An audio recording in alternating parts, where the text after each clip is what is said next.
Hey everybody, it's Andrew from the Forgot to Grow Up podcast, and you know what it is? It's Monday. First of all, I got to apologize to you guys for last week for missing the second episode of Binge watching at Brunch. I had some technical difficulties, as you all know from the podcast. I'm not the tech guy, that's for sure. That's Craig.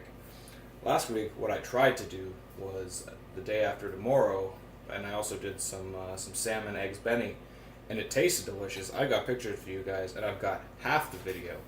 But this camera angle right here, it just didn't pan out for me for some reason. But this week for you, we're not going to try to repeat that just in case that movie's cursed or The Breakfast is cursed. This week we're doing Rent and we're doing waffles. Most importantly, the waffles, obviously.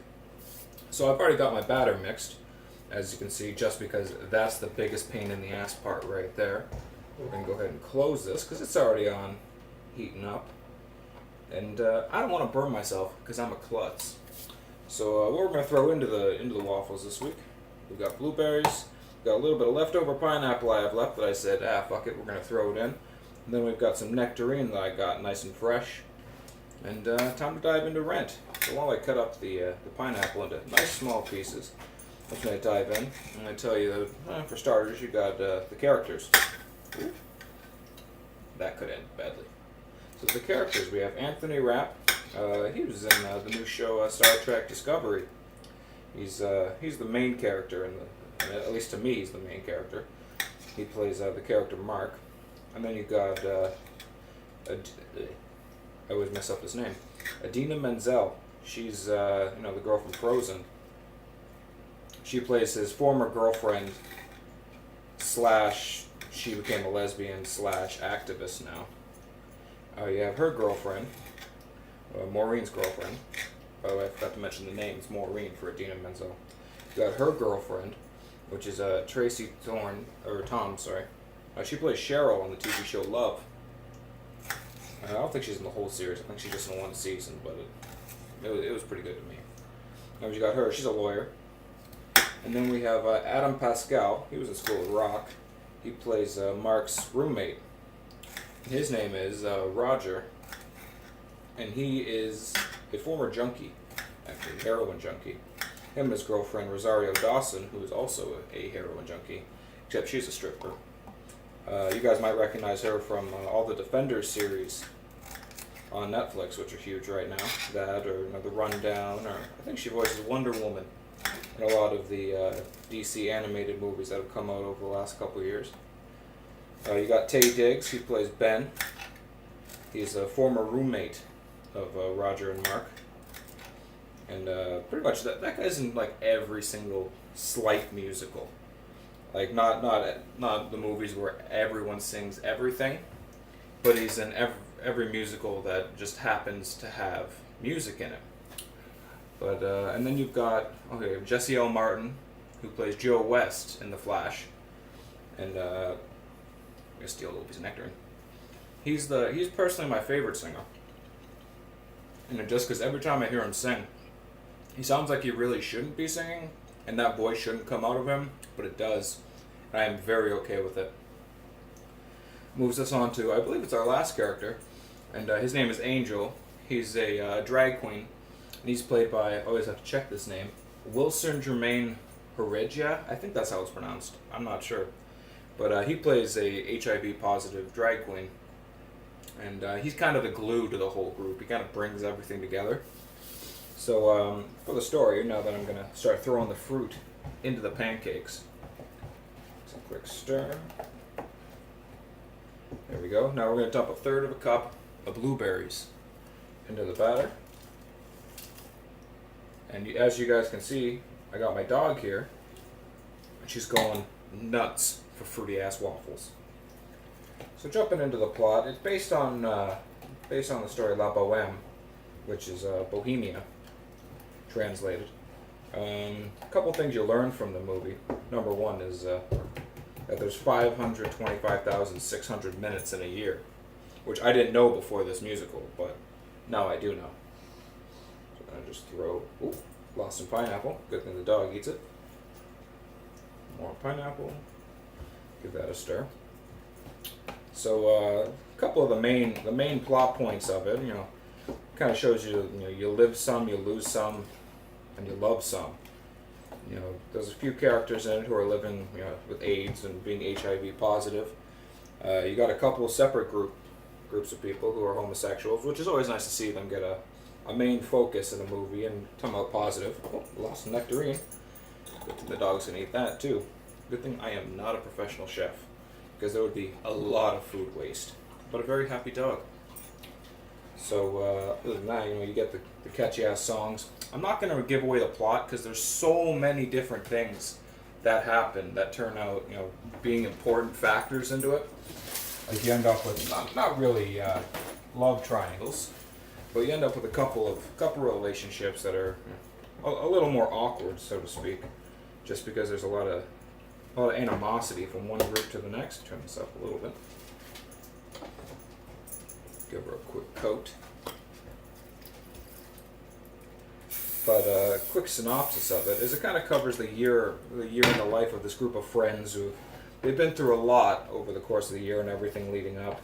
Ben's the landlord of the building that Mark and Roger live in, and he kind of tells them, "Hey, listen, guys, I'm having issues with Maureen. If you can get her to stop a protest she's going to do, so I can open up I think it's a cyber cafe he opens. He's going to give them free rent for the year, which who the hell doesn't like free rent, right?" So they're kind of stuck with that awkward situation of is this something we're going to do or what? I'm going to scoop that into the waffle maker. Kind of spread her out a bit. Now as I look at it, I think I might have made the pineapple chunks a little too big, but that's cool. Don't matter to me. We're going to squeeze this shut. Gently move her over. It's starting to ooze out the sides a little bit. There we go. So anyway, so they go through that, and he's trying to tell them. So they're like, okay, do we do it? And then you get to see the battle of Rosario Dawson's character. What is it? I can't remember. It is...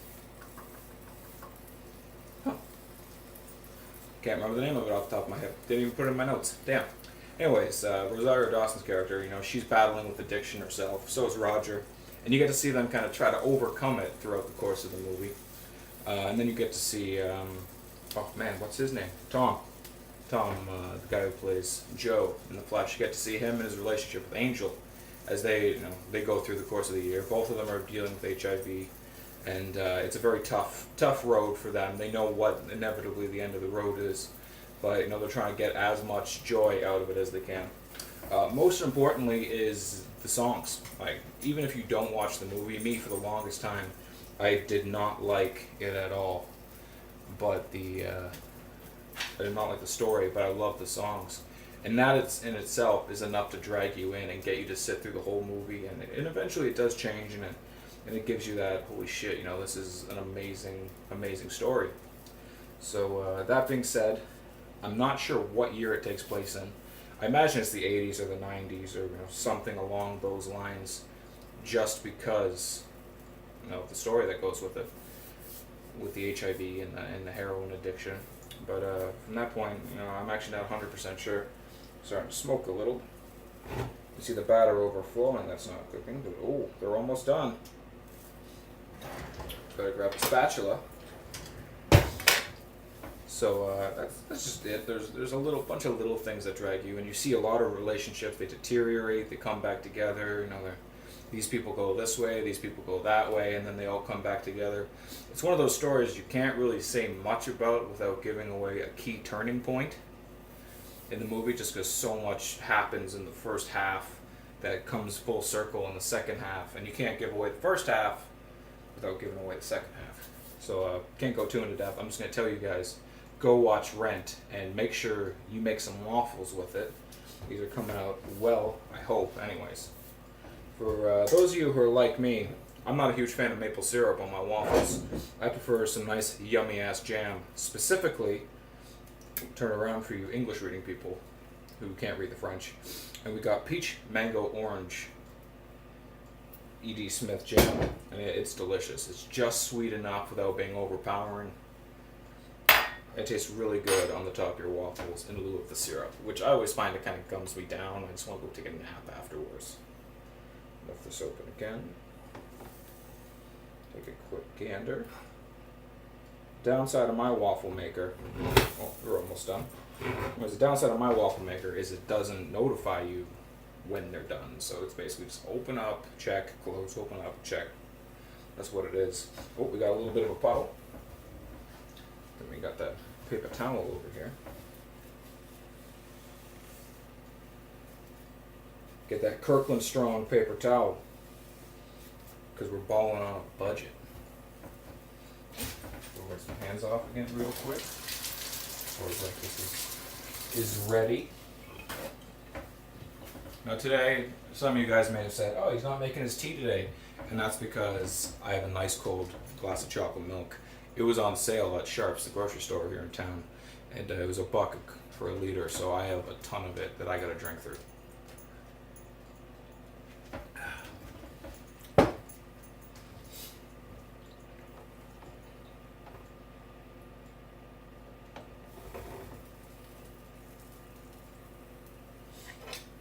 Now, the hard part for me is always trying to get these bastards off.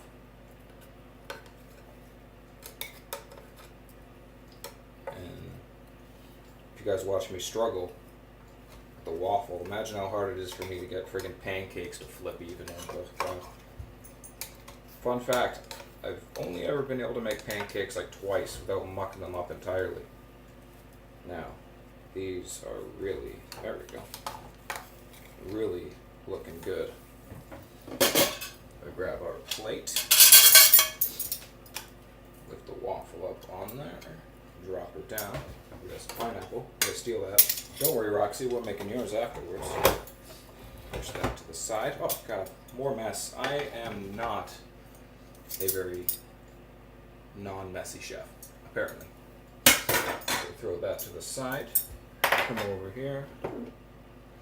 Grab not much, just a touch of butter, just to drag that little bit all the way across. And now for the most important part, as I mentioned, the fruity ass jam. Do a quick stir so you get a little bit of all the extra flavors.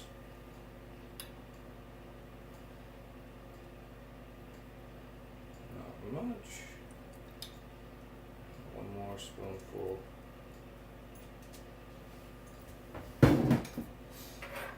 And there you have it, folks. We got our yummy ass fruity waffles, and you got a great movie to watch. Go check out Rent. Make sure you listen to the next episode of the Forgot to Grow Up podcast, dropping next Sunday. We're not even sure what the episode is going to be about yet, but it's going to be a good one. I promise you that. Make sure you check it out. Thanks for checking us out.